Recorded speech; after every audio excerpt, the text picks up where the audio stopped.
you want to join in on all the fun that is Q&As with myself, Taeler Hendrix, what you're going to want to do is go to the link on one of these sides here, youtube.com/@TaelerHendrix. You're going to hit the subscribe button, scroll down to the latest Q&A video, hit the thumbs up button, help us out in the algorithm a little bit, you know, and then you're going to comment your question in the comments below that video for your chance to be featured on my podcast Talks with Taeler Hendrix, which airs every Tuesday as part of the brand family on russosbrand.com, as well as my own YouTube channel, All Things Taeler, youtube.com/@TaelerHendrix for QnA Wednesday. So you get two. Really awesome. I've been really enjoying this every week. It's a really fun way to interact with my fans and answer all kinds of questions with all kinds of different topics. So here we go. So my first question was someone who asked me, what are my favorite animated Disney movies? And they gave me like a date, like which I thought was really funny and cool because they were like legit about this question. They asked me from 1988 to 2016. Well, here's the funny thing about that. I am an old soul, so I actually prefer older Disney movies as opposed to the more modern ones. Like, a lot of people look at me and, you know, they just always make assumptions about my likes and dislikes and things like that. So to be honest with you, I don't think you're going to be ready for what my favorite Disney movie, animated Disney film actually is. It's Peter Pan. Yeah, I know. And that's not a popular opinion, but to me, as a writer and as someone who always loved that sort of creative aspect, hands down, Peter Pan, hands down. I love J.M. Barrie's work so much, and the fact of what he was able to do with Peter Pan. I actually own a really old version of Peter Pan as a book. It's really, really cool. I think it's from like the 1930s. It's in my collection. Love that. I treasure it so much. I also really love, you know, The Little Mermaid and Sleeping Beauty and stuff like that. But for me, I always like Peter Pan was always number one. Always number one. I like everybody around me growing up always loved Lion King. But to me, it was always Peter Pan. I loved Hook with Robin Williams, and, you know, I don't know. There was just something about it. I think it was this whole escaping into this fantasy world that really intrigued me growing up. It was almost like Bridge to Terabithia or Inkheart, or, you know, The Never-Ending Story. That's what Peter Pan was for me. It was kind of like that escape. So definitely hands down Peter Pan. But all of my favorite stuff as a kid actually came out before 1989. Like I grew up watching H.R. Puffin stuff with Mama Cass Elliot and Jack Wilde and stuff like that. Like that was the kind of childhood I grew up with. So a lot of my favorite movies and stuff all came out before 1989. Like I loved like Ninja Turtles and The Never-Ending Story and all kinds of stuff, but I was like super into the old school stuff, like the cartoon Lord of the Rings and all of that. But other than Peter Pan, Sleeping Beauty, I thought that was really fun and creative. Little Mermaid for sure. Obviously, I look like Ariel every day when I wake up. There was a really funny story about that with Brandy Rhodes and one of my WWE trips that I had. Yeah, if you guys ever want to hear that story, let me know. That was a really cool story though, because it was something that was originally embarrassing and it turned into one of the best experiences. So that's why I always say a positive can come out of every negative. Another person asked me, what is my favorite movie franchise? Guys, you are bringing the tough questions today because I'm such a movie buff. So it's so hard to choose. If I had to choose, I would have to probably say Lord of the Rings. But I really did get into, this past year, I just finished the Harry Potter series, the films. Those were actually really good, but I keep wondering to myself with every movie, yo, why do you guys always think Hogwarts is safe? That's when everything comes after y'all. Like, it always goes down at Hogwarts. And I did think that romance between Harry and Jenny was like super forced. It didn't seem like there was the chemistry, so that was really disappointing. But yeah, I really enjoyed that movie franchise as a whole for the most part. I mean, the Back to the Future franchise is awesome. The Scream franchise, because I love Wes Craven. So with that also comes Nightmare on Elm Street. I'm pretty sure I met Robert Englund at a pub in Kentucky. Pretty darn sure it was him. Like everybody from OVW also thought it was him. Like we're pretty darn sure it was him. We were all there after a Saturday night special, which is like the big Saturday pay-per-view for OVW. Trying to think of other film franchises. Insidious and The Conjuring. I love that kind of stuff. Oh my gosh, there's so many. There's so many. We gotta move on. We gotta move on. Just gotta go.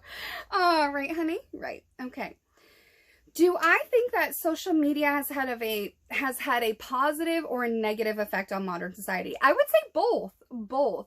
I mean, it's not a coincidence that there are so many studies coming out that young girls are the most depressed that they have ever been, even though we're in the most prosperous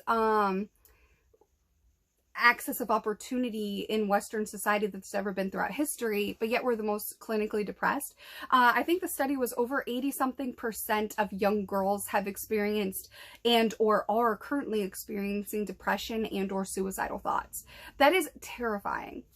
Not to mention the effect it's having between men and women and relationships, as well as self-esteem and hypergamy and the promotion of narcissistic behavior and also promiscuous behavior.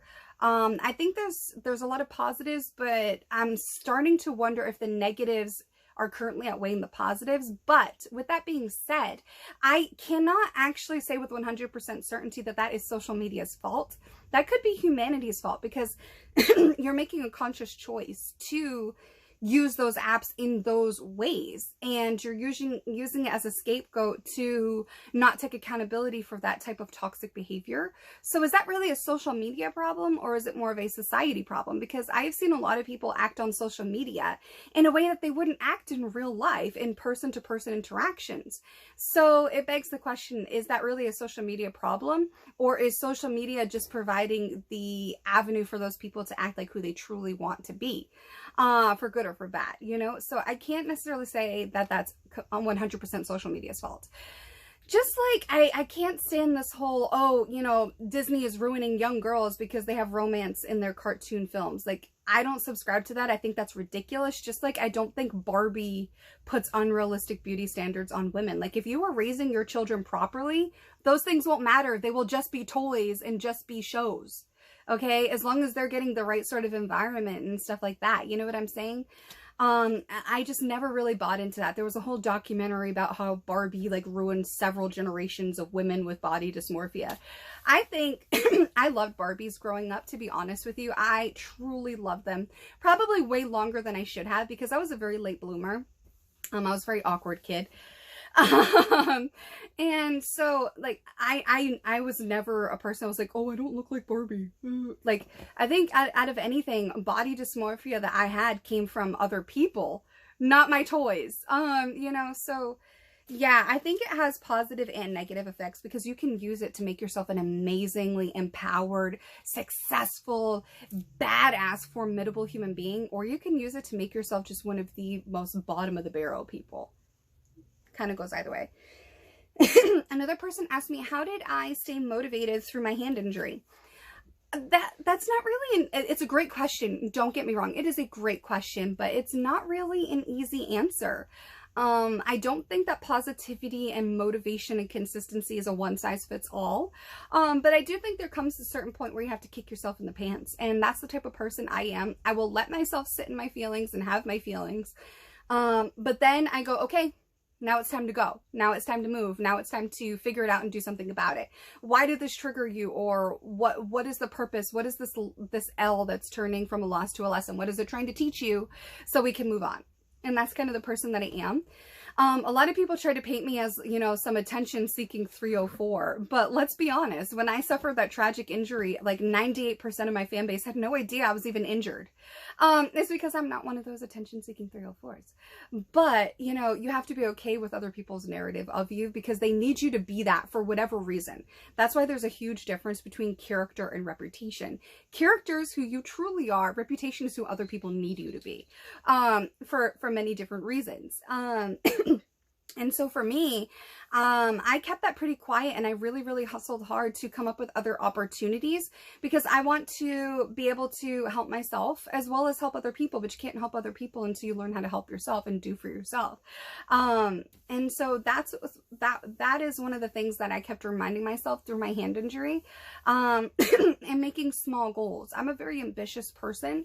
So it was hard. I'm not going to lie. I really thought I would be over it within 6 months, even though they told me it said it could take 2+ years to fully regenerate. And, you know, it was really, really hard too, because, you know, I couldn't put my hair in, I couldn't do my hair. You know, I couldn't write. I couldn't use my right hand to do my makeup. I was looking pretty haggard. You know, so I think what kept me going is just a sense of purpose for myself. If I give up now, what does that say to the little girl that I used to be, that wrote down on a piece of paper all of these lofty dreams that everyone told me I was so silly for thinking that I could ever achieve? Like, what would I be telling her if I gave up? And also too, what would I be telling myself now, who worked so hard to be me and overcome everything to be me? What would I be telling that woman if I give up now, you know? So that's how I kept going, honestly, is reminding myself of my why and finding different ways to fulfill my goals. When there's a will, there's a way. You can find a reason or an excuse. I chose to find reasons to succeed. You know, working with the BC Lions while I was, I had a bum hand. That was amazing.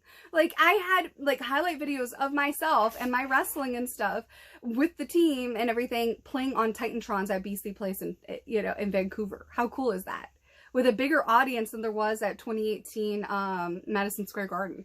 So that to me is amazing. And I had like one hand, you know, and publishing a book, and, you know, starting another podcast with Vince Russo, and doing all kinds of amazing things with Lucha Patronu, being, you know, an agent, you know, for the guys at Lucha Patron. That's amazing. So I think I just found little ways to figure out how to do things and keep going. And it's still a work in process. Like, I'm still not 100%, you know. But yeah, I think that's the biggest thing, is setting small goals to keep you going and remembering your why, and giving yourself something to look forward to, as well as understanding that nobody's coming to save you. Like, it's just you. Your government's not going to save you. Your mama ain't going to save you. Your best friends, your favorite sports team, like, no one is coming to save you. You have to save yourself. And so I kept reminding myself of that, and reminding myself that, you know, it can be a curse or a blessing. And I learned so many things from it. So that's what I would say. Was it always easy? No, but that's how I tried to stay consistent and stay motivated and just be the best me that I could be with the circumstances, and push forward. Have I played the WWE 2K23? No, I have not. I am sorry. I like video games, but I'm not a person to spend like all of my time with them. Like, one of my favorite games is Mario Kart. So, you know, I like them. They do not like me. So yeah, I cannot say that I have.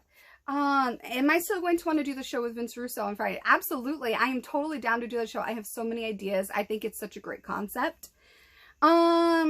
Another person asked me for, let me see here. I'm trying to find the, another person asked me, what is your advice, to help me find a man that can handle me? Okay.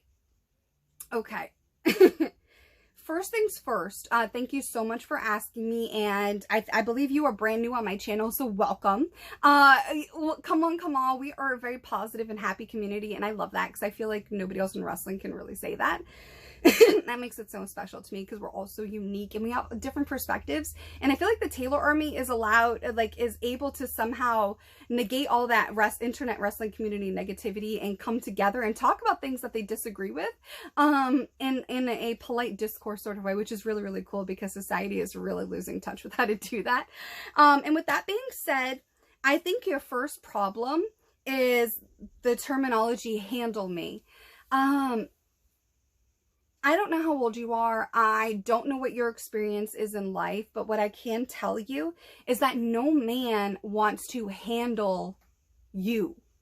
And that's not a personal attack. It's just how things are. A man wants to come home to solace, to peace, to love and respect, not to a problem, not to conflict, not to a combat zone. And that's kind of what a real man that can handle me sounds like. Whether you believe this or not, being a man is extremely difficult in pretty much forever, but especially in today's society where there is a war on women and there is a war on men, and I don't think enough people are paying attention, okay? And if you don't believe me, you can Google this for yourselves. There was a woman who was a staunch feminist, and she really believed the, you know, extreme feminist agenda. I like to call it the other F word, you know, feminism.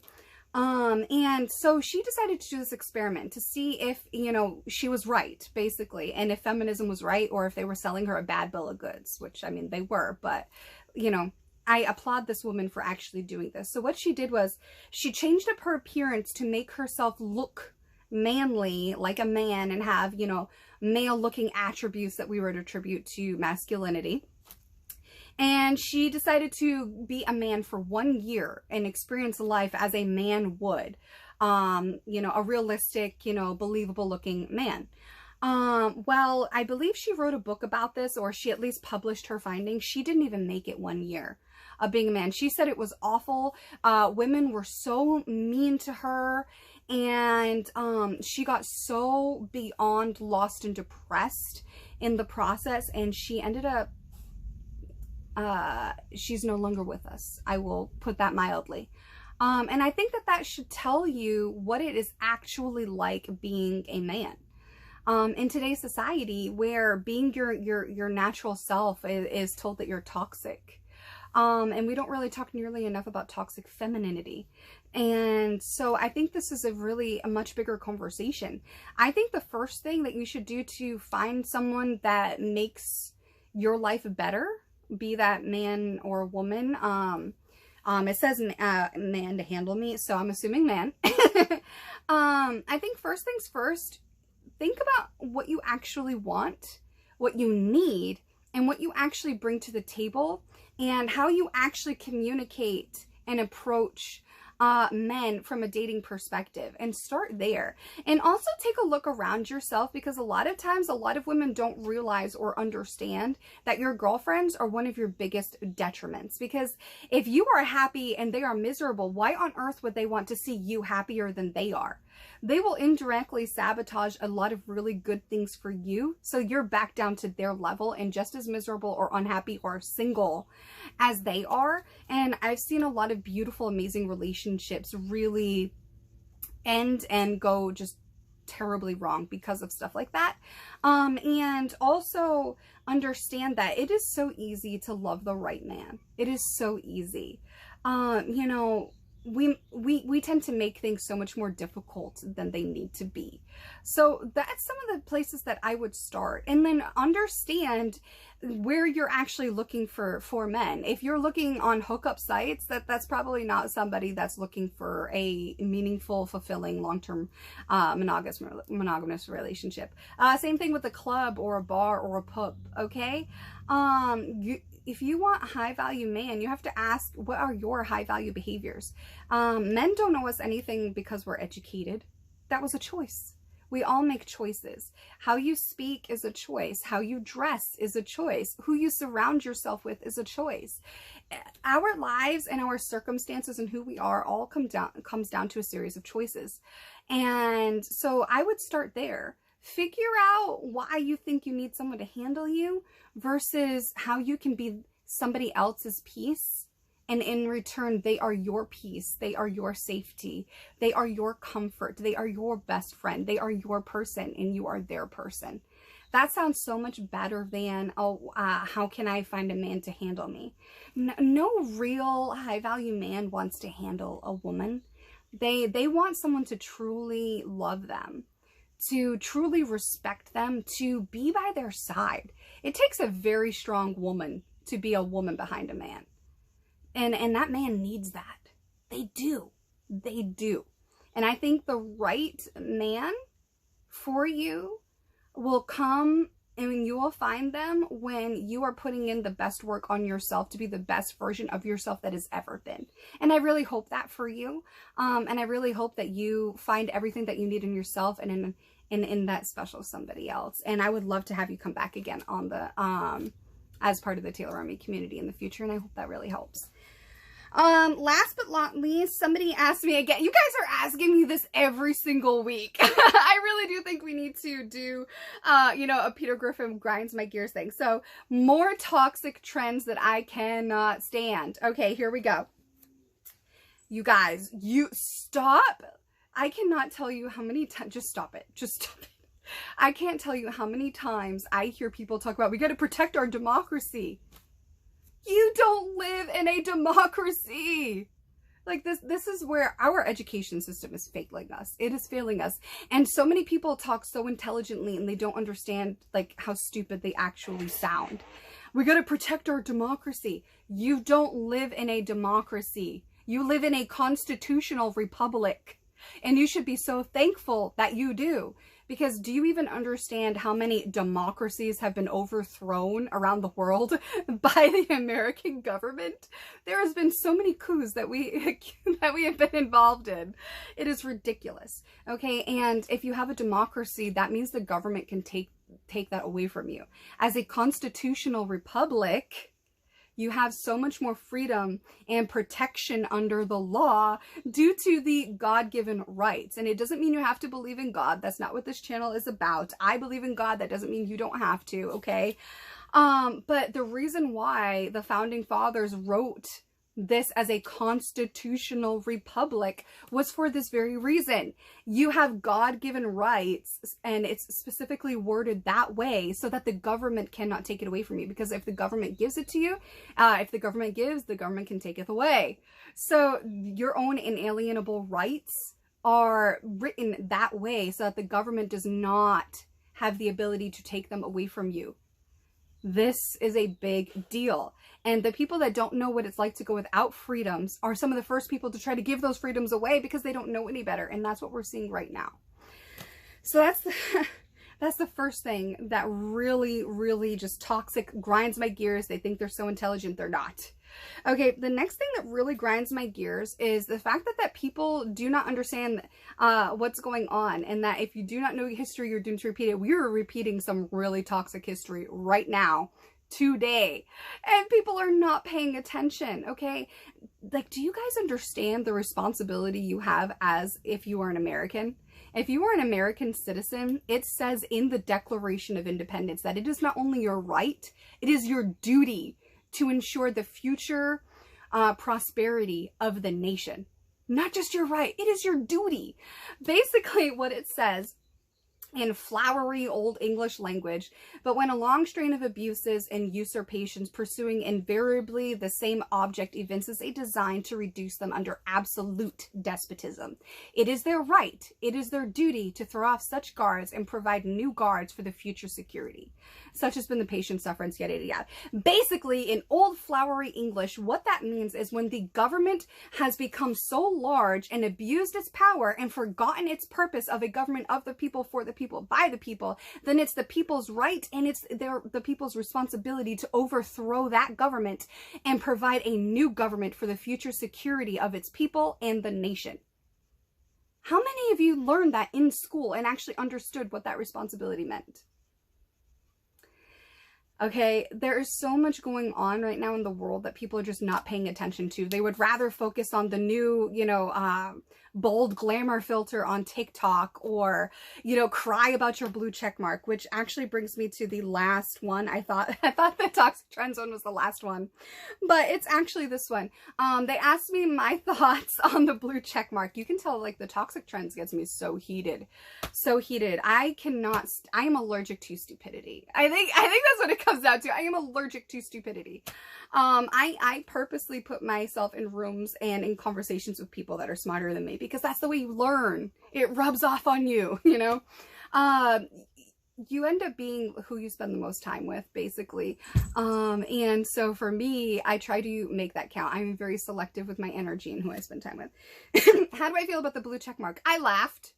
I saw so many people crying about it, and I just laughed. Honestly, I am not going to pay for it. It doesn't mean I don't have $8 or whatever the heck it is. Of course I do. My point is that I don't need it. I've had that since gut check, since I got signed to TNA. So it's been like over 10 years that I've had that blue check mark. You know, was it awesome? Do I miss it? Sure. Like, is it going to ruin my day? Absolutely not. Like, you guys saw my tweet. I laughed about it. Like, hey, if you see a verified Taeler Hendrix on Twitter, just know it's not me. Because that's the truth. Okay, I already had imposters before this, so now it's just going to be even easier for them. The reason why I am not going to buy it is because there is much better uses of my $8 a month. And someone said it's like 80 something dollars a year, but if you actually do the math, $8 for a year is actually 90 something dollars. Do you know that you can buy, and I'm not telling you guys to do anything, I am not liable, do not come at me. I'm just telling you, you know, you can buy a share of Coca-Cola or a share of Amazon or others that pay dividends, like Coca-Cola pays dividends, Macy's pays dividends, Volkswagen pays dividends. I would rather use my money to make me more money so that I make money while I sleep. I want my money to work for me, not me have to slave away for my money. And so I am very particular. You know, if I spend that $90, let's just round it in the middle between 80 something and 90 something, right? $90 can make me several $100s or more a year just off of that one payment. I would rather do that and build a compound interest that pays me dividends on certain quarters for the stock market, as opposed to paying for a blue check mark. Like, that's my thought process. I want my money to work for me, not me to have to slave away for my money.